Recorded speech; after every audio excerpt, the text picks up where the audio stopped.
If you want to know more, visit us on TorontoStarts.com. And I'm going to stop sharing, and I'm going to welcome Kevin Smith, the founder of The Story Architect. Welcome, Kevin. Thank you. So I want to tell you about a movie that I watched yesterday. I'm a glutton for punishment.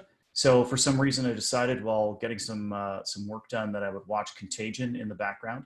I think that's actually the #1 viewed thing on Netflix at the moment besides Tiger King.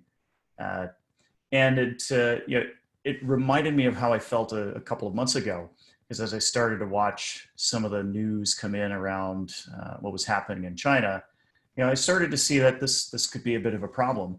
And yeah, here we are today.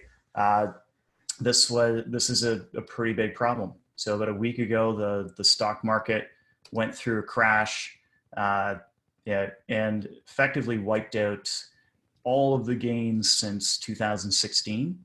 That's been had a difficult conversation with my investment advisor as what to do with that next. Really scary number. As we all go into lockdown and we start to isolate and learn new words like social distancing, the economy is going to be taking a hit.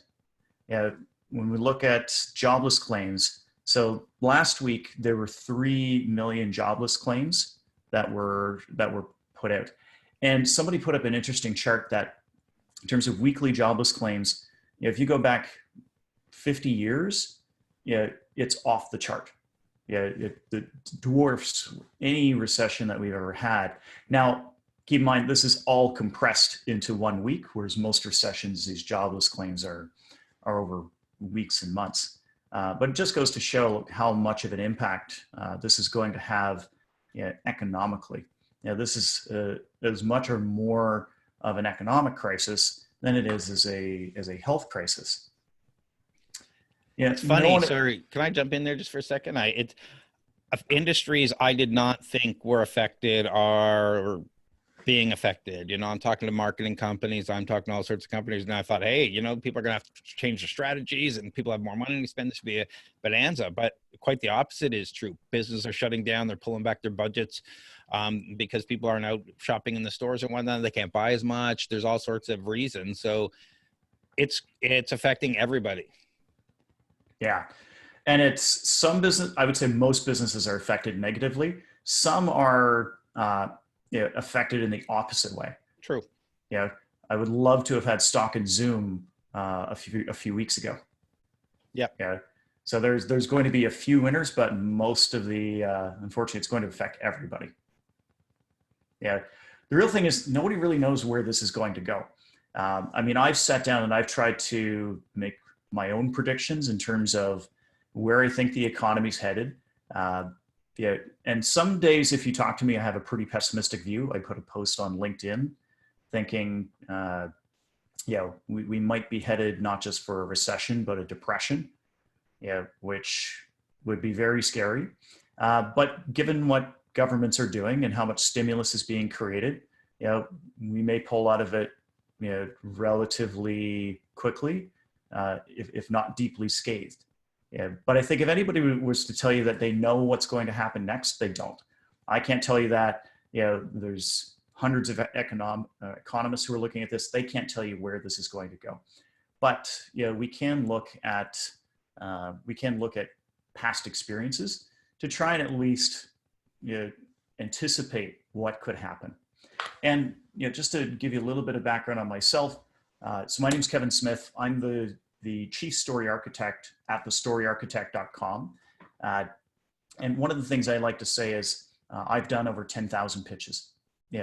And prior to running a marketing company, I worked at Dell Computers for 15 years in sales and in marketing. And I've had to go through 2 pretty severe recessions. We had the 2001 dot-com bust. And when that happened, we had a lot of tech companies that were buying a lot of equipment that just evaporated. So we had to figure out how do we sell, on an individual level, but at a company level, how do we survive that? Same as in 2008. we had a financial crisis. We had a lot of customers pull back. So we had to figure out how do we sell and market in environments like that. And so, I think the one thing I would kind of leave with is that even though demand falls off, there's still opportunities and there's still business to be had. When it comes to pitching to investors, history can tell us some things. If we go back and we look at the number of venture capital deals, and this is a barometer of how much money there is to invest and how positive investors are feeling. Obviously, when we had the 2001 era, we had a big spike in investment deals. There was a bit of a frenzy and boom, and almost an inordinate or extravagant amount of deals that then collapsed, and that in itself created a recession. And then in 2002, 2003, the amount of investment dollars available and the number of deals made, were a fraction of what happened, a fraction. But there were still some to be had. It didn't all disappear. And then it slowly built back up to about 2008, where you see a bit of a dip. You've got a bit of a dip of where the deals are. And we've been building over the last few years into larger amounts of venture capital money being made available, more and more deals happening. And that has been spiking as of 2019. So, our picture looks a lot like it did in the early dot-com bubble. It's possible we could see the same type of collapse in the number of deals. It's possible we could say the same type of collapse in the amount of investment dollars that are available. It's also possible that with the amount of stimulus that's there, that this picks up pretty quickly. But I think we can at least make an educated guess that the amount of investment dollars that are available is going to be less. The number of deals that are going to be made are going to be less, and that's going to change investor behavior. It's going to change investor outlooks. And so we have to think about how we're crafting our pitches to investors, because the story we have to tell is going to change. What you've been preparing for the last few months has to adjust to our new reality. And that's just the situation that we're in. So I spent some time to think about what would I personally look at if I was trying to adjust somebody's pitch for an investor. I said there's at least 3 rules that we have to think of. The first one is that your past traction no longer matters. All the data you had before, meaningless. The second rule is that you have to prove that you are somehow recession-proof or depression-proof. And the third is that you have to show how you can survive with fewer resources. So let's take a look at this. Why does your past traction no longer matter? Well, customer behavior is going to change quite a bit in the short term and the long term. So if we were to just look at traction data, well, let's look at one of the best startups in history right now, which is Airbnb. Airbnb, if you just looked at their traction data, they've been growing year after year after year. They've been adding users, they've been adding revenue. If I was to just take a look at their past performance and try and extrapolate it into the future, I'd say, well, that looks like a pretty healthy startup. They've got active users, they've got good behavior, they've got revenue, they've got profit. Those are all the things that investors like to hear. However, if we look at vacation rental data, Airbnb is going through what they call the Airbnb apocalypse right now. The hosts are going through a huge amount of pain because, not surprisingly, nobody's renting any Airbnbs right now. Nobody's traveling anywhere. Nobody's going on vacation. Everybody's staying at home. And so, Airbnb's numbers, while the past may have looked very rosy, their numbers are going to tank, especially in the short term. And the longer this goes on, the more that data is going to look bad. It was interesting because I pulled up this chart. This chart is trying to predict the future. on the right-hand side. And I noticed this little blip in Asia where it actually looks like it goes up. And that's actually the 2020 Olympics in Tokyo. So they were still assuming in this chart that, hey, we're still going to have the Olympics. So that's a bright spot. That's not going to happen. The Olympics have been pushed to 2021. Yeah. So when you're going to an investor and you're saying, well, look at our past data, we've run a bunch of experiments, we've got customers, we've got active users, they're growing. They're going to fundamentally question all of that data. So you have to keep in mind that that data no longer matters. You're going to have to re-put it into context of what's happening now. Here's an interesting thing. I did a bit of an analysis, about I want to say about a month ago now, to try and predict how long will this lockdown actually need to take. And this is when we first started talking about it, and people were saying, well, this is going to be, it's going to be a couple of weeks of people out from school. And it all comes down to this thing called an R0. So if you've watched Contagion, R0 is the number of people that an infected person spreads the virus to. This current coronavirus, the COVID-19, they predict has an R0 of about 2.5. Which basically means that roughly every week, the numbers go up by 2.5. And so if you have 100 people infected in week 1, week 2, you now have 250. Then you have 625. Then you have 1,500. Then you have 4,000. And it goes up and up and up and up exponentially. That's why we have the United States, which is now at about 120,000 cases of infected people. Well, in order to solve this problem, basically governments and healthcare systems have to get the R0 to less than 1. It's like viral marketing. If you want a viral coefficient, your viral coefficient has to be greater than 1. If your viral coefficient is less than 1, you actually shrink traffic. So that's what they're trying to do to the virus. They're trying to shrink the amount of spread. And so if you get to with all of the social distancing we're doing, you get the R0 to about 0.5. But it still takes time for it to work its way out of the system to a manageable level. If you're like where Ontario is today, which is, I think it's now about 2,000 cases, but if it was 1,500, an R0 of 0.5 means in a week, it's now 750. A week after that, it's 375, then 188, then 94, then 47, then 20. So it still takes 3 months to actually reduce this down to a manageable number where you can say it's contained. So when I saw that, I'm like, that's not going to be a few weeks. It's going to be at least a few months. And the various experts that I've seen talking about this are actually saying it's possibly going to require 8 months to 24 months of some manner of social distancing. Maybe not as extreme as what we're doing right now, but that means huge changes in the way we normally do business. That means no travel. That means no large events. That means no conferences. It means it changes the way that people shop. So we really have to kind of keep in mind that everything that kind of came before is now, it changes. So we have to kind of prepare for this. And so that comes to the second rule, which is, how do you prove that you are recession proof? And then this is a tough thing to do. We have to try and predict how user behavior will change in the context of this. And again, I'm not an expert on what's going to happen with the economy. This is just me thinking about how I would advise my own clients.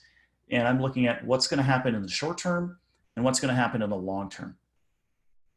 So in the short term, in the next few months, we're all social distancing. We're not going anywhere. We're not traveling anywhere. We're staying at home. We're not visiting friends. We're not going to restaurants. We're not going to movies. Like, everything is staying at home. Work is going from home. I have clients that do IT work with the federal government, and their business has actually exploded because large companies and government organizations have to send all of their people home to go work. And now they're scrambling. with how do we manage this? Like, how do we provide enough network bandwidth? How do we provide enough user access? How do we handle the traffic? How do we support people working from home? So it's created huge problems for these kinds of things. Well, we could see more panic buying. I wasn't surprised that people were going to be panic buying. Probably in February, I'm like, hey, this could be a thing. Let's go stock up and get some extra food and extra stuff just in case. And sure enough, early March, people went out and bought all the toilet paper. So all the toilet paper is now gone. But these kinds of things could happen. As we are restricted, and if there are incidents where more people are put into quarantine or isolation, it could cause issues with supply deliveries. And so when that happens, if people are afraid of, I can't get cat food, all of a sudden you could see a panic buy for cat food. So there's certain things that you could see, kind of grabbed all at once and kind of bought really quickly. I think the biggest problem that I see with the short-term change in behavior is the fact that people are stuck at home. And so there are actually opportunities that come out of this. People want to entertain at a distance. I was having a conversation with some friends on the weekend. We normally go and play board games. And so now we're trying to look for like online board games and how do we kludge together Zoom and some online sites. Like, I think there's opportunities for solutions in collaborative gaming in a way that there's never been before, at least in the short term. Restaurants can't have dine-in, but they have to deliver. So delivery services are actually seeing a spike in their business, whereas restaurants, some of them are seeing a decrease. Education at home is becoming a big thing. I run some educational workshops with a number of institutions, and we've had to adjust everything to a work from home model. Schools are, there was a big discussion in Ontario prior to this happening about whether there should even be online classes. And now the discussion is shifting to how do we get more and more education delivered in an online fashion? And this may have to go on for 8 months to 2 years. So there are definitely going to be some short-term impacts to behavior, which are negative. There's going to be some opportunities. Long-term, if we see a recession, which is quite possible and quite likely in this case, well, then we have to look at how do users behave in an economic recession. Think about how you would react. If you have less income or you lose your job or you're struggling to pay bills, you're going to avoid large purchases. You're going to avoid luxury purchases. You may not be likely to switch brands unless you see huge cost savings. For some people, it may mean downsizing their homes. For some people, it may mean avoiding doing renovations or any kind of big projects. Some people will look for ways to reduce their own costs. So you may see businesses looking for lower cost solutions or lower cost providers. Again, for some businesses, that's going to mean loss, but for other businesses, that's going to mean opportunities. If you can do something in a more efficient manner, you're going to have a better story to tell. Discretionary spending will be lower. So people will buy less fun things that have a lot of cost.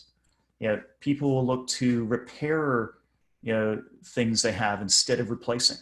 Right now we're in this, my toaster has a glitch, I'm going to throw it out and get a new toaster. Well, now there may be more opportunities to do appliance repair or small device repair or electronic repair. People aren't going to be running out to get the most recent foldable, hovering iPhone. They may look at, how do I make my iPhone from 3 years ago last a little bit longer?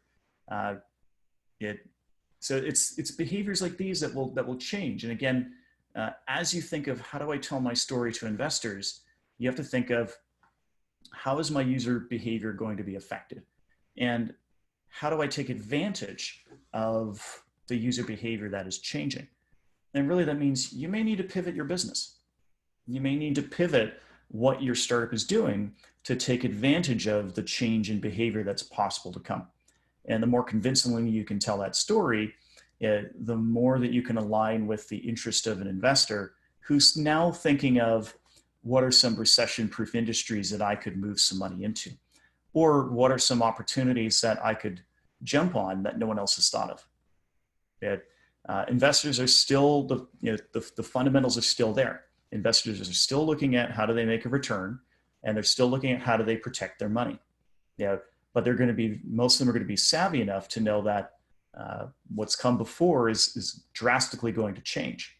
And the smart ones are going to be looking ahead to see what kind of opportunities are created because of it. So you want to pivot yourself to tell the investor why there's an opportunity based on how user behavior will change. The third thing is you need to be able to prove that you can survive with less. Investors are going to be a lot more concerned with your burn rate. They're going to be a lot more concerned with how fast you're going through the cash you have on hand. And before, it may not have been as much of a concern, because you could always expect that next round of investment to come in a growing environment. In this environment where the next round of investment may not be likely or is less likely, you need to make whatever investment rounds you can make go as fast as possible. And so that's going to be business basics, cut unnecessary costs, find lower cost providers for the necessary costs. There's things that you're going to need to have. You probably need to have an internet connection. Well, you're probably going to want to be a lot more stronger at negotiating, a better internet rate. You're probably going to need a web host provider. You're probably going to want to negotiate that price. You're still going to have to market your services. You're going to want to find providers that can do that at a lower cost and more effectively. So you're going to want to look at how to do that. You probably want to negotiate longer payment terms. If you can negotiate terms where you can conserve more cash, you'll improve your burn rate. You may have to look at lowering your compensation. You may have to take less compensation right now to get through this period, and your key staff and stakeholders may have to be willing to do that as well. You may need to look at your customers and work at gaining longer term commitments from customers. So instead of looking at getting one transaction now, how do you spread that transaction over a longer period and keep that income coming in? And it's these business basics that will provide some confidence with investors that you can improve the viability of the startup that you have. Yeah, I just wanted to jump in there for a second because anybody who wants to drill down a little bit more detail on this, we did this at noon on Friday with Galleon CPA, talking specifically how to reduce your cash flow and burn rates. They went through a whole bunch of things. They also gave us the latest update on the announcements that were made on Friday from the government, the new compensation packages, employee compensation and whatnot. So go back and take a look at that because it might be valuable for you. Thanks. I think the key thing to remember is that the fundamentals haven't changed. And the fundamentals to me, when it comes down to telling an investment story, comes down to this. The equation for any successful business is LTV versus CAC. What's the value of your customer? What does it cost to find it? Likely the value of your customer is going to change. The amount of money you can extract from any purchase may be less. The cost to acquire customers may go up, it may go down. And so at the end of the day, you still have to be able to tell this story to an investor that you can prove there's a customer, you can prove there's a value that you can extract, that you can generate revenue over the long term, and that it costs less than it less than the value of the customer to go find them. If those fundamentals are there, then you're in good shape. You're probably going to have to rerun your financial projections. If you haven't done that, you'll probably need to do some scenario analysis and modeling. The worst case scenarios you've been planning for, you probably need to redo those and build worst case scenarios. Again, to see where you'd land up, where you would end up with your own financial plans, and be able to have that conversation with investors of, here's where we think things are going to go, here's what happens if it goes sideways, and here's how we plan to deal with that. The other thing that you're going to need to look at is you're probably going to need to reset your valuation. You may have been thinking of a certain valuation in mind, yet we're in a more competitive market. There are going to be fewer dollars chasing investments. There's going to be more investments chasing fewer dollars. The smart investors are going to be looking for better opportunities. They're going to have more negotiating power. The reality is that you may have to lower your expectations when it comes to how much you can raise and how far that will go. Again, I'm not an expert on what your startup should be valued at, but it is a discussion that you should have.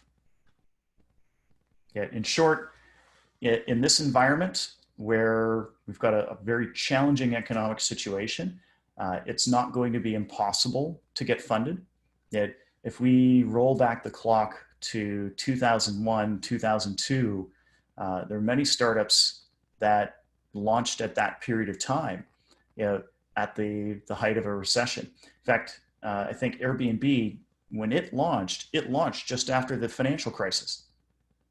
That's when it had its big push. So there are always opportunities. It's possible to get funded. It's just going to be more challenging. But hey, we all like a challenge, right? And don't worry, in time, it will get better. Thank you. That was great, Kevin. Thank you very much. And I'm going to ask you a few questions, and hopefully we'll get a few more from some of our folks in the chat room. Yeah. But specifically, understanding that we got to readjust cash flow, we got to readjust financial projections, and say, to prove that you can run in lean times. Is there anything that's changed about the way you approach the pitch? So in terms of the fundamentals of a pitch itself, the story itself hasn't changed. But I think you have to be aware that investors are going to be a lot more skeptical. They're going to want to see a lot more proof, and probably, they probably want to see some evidence of how are users going to behave in this environment. So you may need to wait a couple of months as if you really do have something that's recession proof, they may want to see some proof that users are still going to use your product or buy your product. Yeah, because that's what I was going to follow up with, based on, if past traction doesn't matter, how do I now in this new world show traction or show future traction or show whatever? And you're saying I can wait a few months to prove that users are behaving a certain way. Is there something else I can do? You can go back to some basics like customer discovery. You can rerun those conversations, because I think what investors are going to look for is, like, what choices are consumers going to make? Is what you have a necessity that customers are going to require, and will the customer invest their time and money in buying that product or using that product? It's a good time to rethink your business model too. I was talking, I think it was Wednesday last week, with Marcus Dickinson, and one of his clients is a plumber. And he's moving to a monthly subscription model with most of his clients, based on all of this stuff. And it seems to be working out pretty good. This is a plumber moving to a subscription model, nothing, not a fancy high-tech company. So there are lots of ways to start thinking about how can I change, staying in my lane, the work that I do, yet change the business model to make sure that I can survive through times like this. Yeah, that's such an interesting example because if you think about plumbing, those are usually one of those. And I actually had to fix my own shower uh, last week.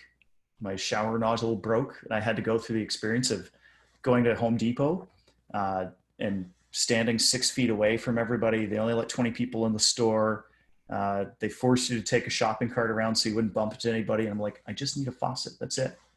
But anybody that has a major repair or something like that to do, yeah, if I had to spend $1,000 on fixing my plumbing, yeah, that'd probably be a scary purchase to make. But if someone came to me and said, "Hey, we've got you covered, $30 a month. Anything happens to your plumbing, you don't have to worry about it." That might be a decision I'd make in this time. So that's pretty smart. And he says his customers are loving it. So, it's trying to look at how the new reality and change your business model for that, that who would have thought that kind of thing, but also taking a look at how people are now pushing the government for delivery of cannabis, delivery of alcohol.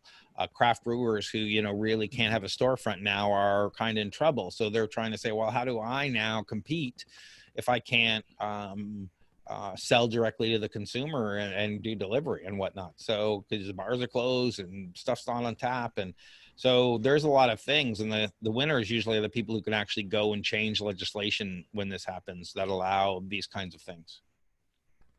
Yeah. So subscription-based services may do very well at this point in time. Home delivery subscription boxes, they used to be all the rage for a bit and then they kind of died out. That may come back in a lot of force right now.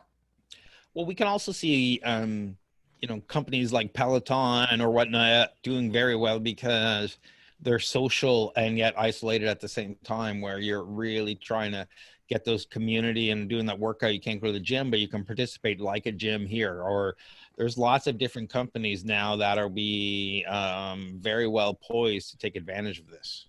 Yeah, I could expect that Good Life stock is not doing too well right now, but Peloton stock is probably through the roof. And I work with a few companies in the fitness space. One I can think of in particular, and I'm hope they're out there working with the big gyms like Good Life, because their technology would work perfectly, especially now in the time when, they can't do this kind of stuff. So there's some interesting opportunities. You got a virtual training environment to hook Good Life and these big gyms up to get their trainers interacting with the people and get their classes going. Go pitch it, don't wait for me.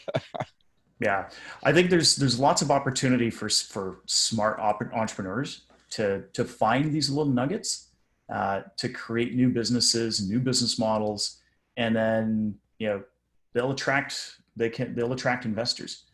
And these startups, may be the next Airbnbs and Ubers 5 years from now.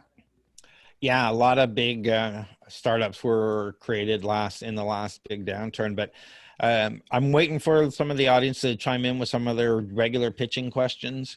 I'm hoping my outlook on how long this is going to last, or the direct effects, at least, I think there'll be ripple effects that last longer, are going to be shorter.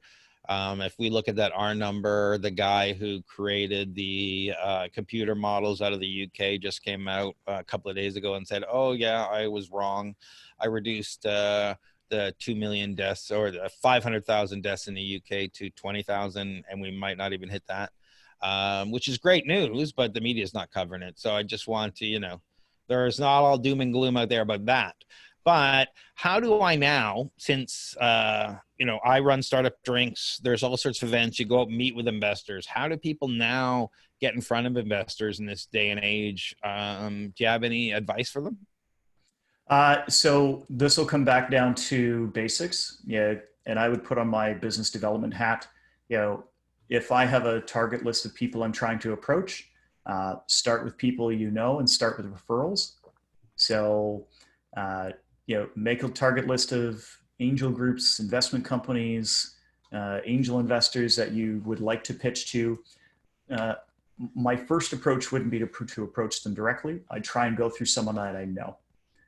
If someone can make an introduction, they're more likely to get a meeting from that. Outside of that, I would try and make yourself known through social media networks, make yourself familiar. And then if you are approaching investors directly, uh, you know, approach them through LinkedIn, approach them through email, leave them a phone call. It'll take 8 to 12 approaches, possibly 16 to get somebody to respond to you. So you have to remember that it takes time to get somebody to respond to you from a cold, unknown standpoint. You have to warm yourself up to them. And then the approach that I would have would be, I just want to get 30 seconds of your time to give you a quick elevator pitch of why I think I've got the next recession-proof startup. That's a good way of approaching it. You know, we used to do investor speed dating at Startup Drinks when I mean, March 11th was our last one not too long ago. So we give opportunities for startups to meet with investors on a monthly basis. And I reached out to a few people. We're going to figure out if we can do something like that on a monthly basis virtually. We'll need some volunteers to help manage the rooms and whatnot, but just to do exactly that, make some connections, do some pitches, get some advice, and get people pointing in the right direction, because it's really hard to do that when you can't meet face to face right now. Yeah, there's still going to be interest. There's still going to be some money out there. The more that you can kind of pitch really quickly hey, here's why we're ready for this new reality and why we think this is the right time, that will get someone's attention. Yeah, now's a good time. You know, you and I both have the talk about the 1 bag to 10 bags of money that VCs need. They need 10 times return on investment. And now is a good time where user behaviors are going to be changing, and that new markets are made and disrupted. Old markets are disrupted. So start thinking outside the box on all this stuff. There's always money to be made. You know, I could be depressed. I could be lying on my couch sleeping, because you know what I do for a living? I run events. I do in-person training, and guess what? I'm shut down. But here I am doing webinars, creating my audience, creating this stuff online. I'm creating one-on-one coaching online. I'm creating a few online programs and coaching programs to hopefully continue to engage our audience, bringing on experts like you to talk about what the difference is in times like this, and revamping. So maybe I'll end up in a few months going to a subscription model where you can get all my back catalog of all these videos and plus all my online training and whatnot. I don't know. We'll have to wait and see, depending on how long these last and how much stuff I get up in time. But not everyone's, but a lot of business models need to change. And it's really time to think about that old adage, nothing fails like success. Whatever you were doing in the past may not work in the future. So you have to challenge it. So you have any advice for, we talked about trying to prove user behavior. You have any good examples or good stories to show or to lead someone to believe that users are going to behave a certain way early on in a crisis like this? I mean, that can be as simple as landing page tests, putting a message out there and getting some kind of actionable behavior. If you can get a customer to say, I'm willing to give you an email address, or I'm willing to give you some contact information to learn about this new thing you've come up with, that's a little bit of indicative behavior. If you can get somebody to pre-order something, that's even stronger. One of the most brilliant examples I saw, somebody in my own circle of colleagues created a website called emergency WFH.ca. And it's basically within a week, he created an ebook. It's something you can pre-order for $1 on Amazon, which works through the blueprint of how to get workers working from home effectively, what technology to use, how to make sure it works well, how to make the right choices, all of these things. And then he's got on there a webinar, he's got an executive summary, he's got a training course. So he's got the right tools to prove or disprove user behavior. If he gets somebody to buy the book, that's indicative that he's heading in the right direction. If you get someone to sign up for the course, it's indicative of the right direction. So I think there's things that you can do really quickly that can prove that there's potential for traction or potential for revenue. Yeah, I believe all the old idea validation stuff still works. Yeah. So doing the concierge service, doing the fake landing pages, doing the user surveys, doing all the problem surveys now more than ever, because people are willing to help each other in this dramatic change, and there's new problems people are having. So if you're not sure, reach out to your potential customers, figure out how to do the problem survey, figure out how to approach them, so you can start figuring out what their new problems are, or what problems you can solve that you weren't solving today. Yeah. And look for existing behavior where people are trying to do things in kind of a haphazard manner. Yeah. You may see, yeah, and I'll use the example of kind of online board games, because what I've seen so far is people basically trying to use Zoom, and then screen sharing in Zoom to fit a board game thing in to kind of video chat and chat at the same time. And Zoom wasn't exactly meant for playing board games with friends at home. Yeah, it's the best solution they have now. But there's data that shows that people are trying to use that. People are trying to run Netflix viewing parties on Zoom. And so to me, it says like that would be the kind of example behavior where I can say, well, there's proof that someone's doing this in a really bad way. Here we've built something better to make it a better experience. It sounds great when you start looking at the different things that people are innovation anyway that people are coming up with. Why not share a Netflix viewing party? We used to do what it was pop-up video, and where people would just, or Space Theater 9000, where people would kind of talk over the really bad film and whatnot. So why couldn't people do that live on Zoom right now? Yeah. And I mean, they can, but it may not be the best experience. So I'll bet you there's a startup out there that's thinking of better ways to do it. And please do. No reason you couldn't throw Netflix or YouTube in a window and having a chat bot and that thing. Yeah, there's a ways to do that. I remember playing Monopoly and whatnot on iPads with my kids, but we all had to be on the same Wi-Fi network. I guess I don't think they've come to the point where you can do that across the internet yet. There's some places that have done it, but like I've watched an experience where somebody tried to get Settlers of Catan to work online, and yeah, the site itself, like it allows you to kind of chat in the game, but they wanted to kind of have that, they wanted to try and replicate that face-to-face experience. And so that's where they're like, well, let's put Zoom in and let's use this online tool and let's try and get them to work together, as best as we can. And it was complex. When I was reading it, I'm like, there's got to be a better way of doing that. Yeah, and if you go back to the current situation, it looks like if you believe that social distancing will be a thing for a while, then what did South Korea did? They have that social distancing app that kind of tracks where you're going and warns you if you're going near infected people, and it tracks whether you're actually staying in quarantine and all that kind of stuff, which apparently helped. If you're coming in contact, they know who they need to test next and all that kind of stuff. All these new technologies and ideas that the government and other people will be implementing. Now's the time to jump in front and propose your new technology to make that kind of stuff happen.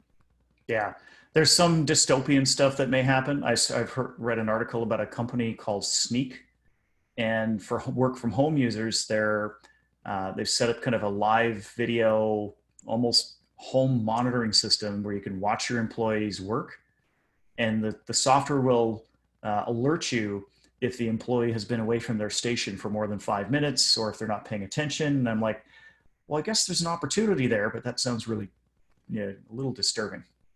Yeah. I don't really want to get into, I guess, let's not criticize any particular business model right now. If you can sell it, sell it. Just because it's not something I would want to buy. And yes, it's, I don't feel good about, doesn't mean you couldn't promote that in certain environments. Yeah.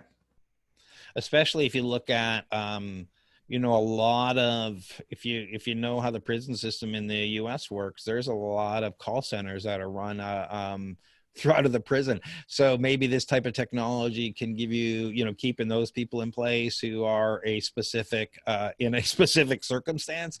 Maybe I feel good with that. I don't know. Or it could be adapted for an education sense where you're like, are the students paying attention to the lesson? Absolutely. And when you start thinking about things like do a lot of work with CPA Ontario, and the only way they can prove whether you've taken a course or listened to something to get CPD credits is if you bought it. So if you had another way to tell whether somebody was there and actually paid attention or was at that course, you could apply these credits or these things a different way. Yeah. Is there any other questions from the classroom? Because Kevin and I can talk on. We've got a hand up. Okay, Tali, if you could just answer your question, ask your question in the Q&A, and we'll get to it. So you have a standard formula called PACES. Does that change at all when you're pitching in now? Do you put it in a different order, or do you emphasize anything specific? So the structure I use for any pitch is called PACES. Stands for problem, answer, credibility, evidence, and steps to take next. The structure itself doesn't change. You still have to tell an investor about a problem. You still have to keep in mind, what you have to keep in mind is their problem is going to be focused on how do I find the right investments in this environment, and how do I protect my investment capital. So as you're structuring your pitch, you have to make sure that it answers that question. Yeah. How are you a unique investment for this environment, and how do you protect their investment? Yeah. You have to provide an answer to the customer problem and an answer to the investor requirement. You have to establish credibility, both to solve the customer problem that exists, and investors probably want to go to hear what kind of credibility you have to manage a business in a much more challenging environment. Yeah. So you may have to draw on other bits of your background and skills to highlight that part of the story. You still have to provide evidence that your answer is true.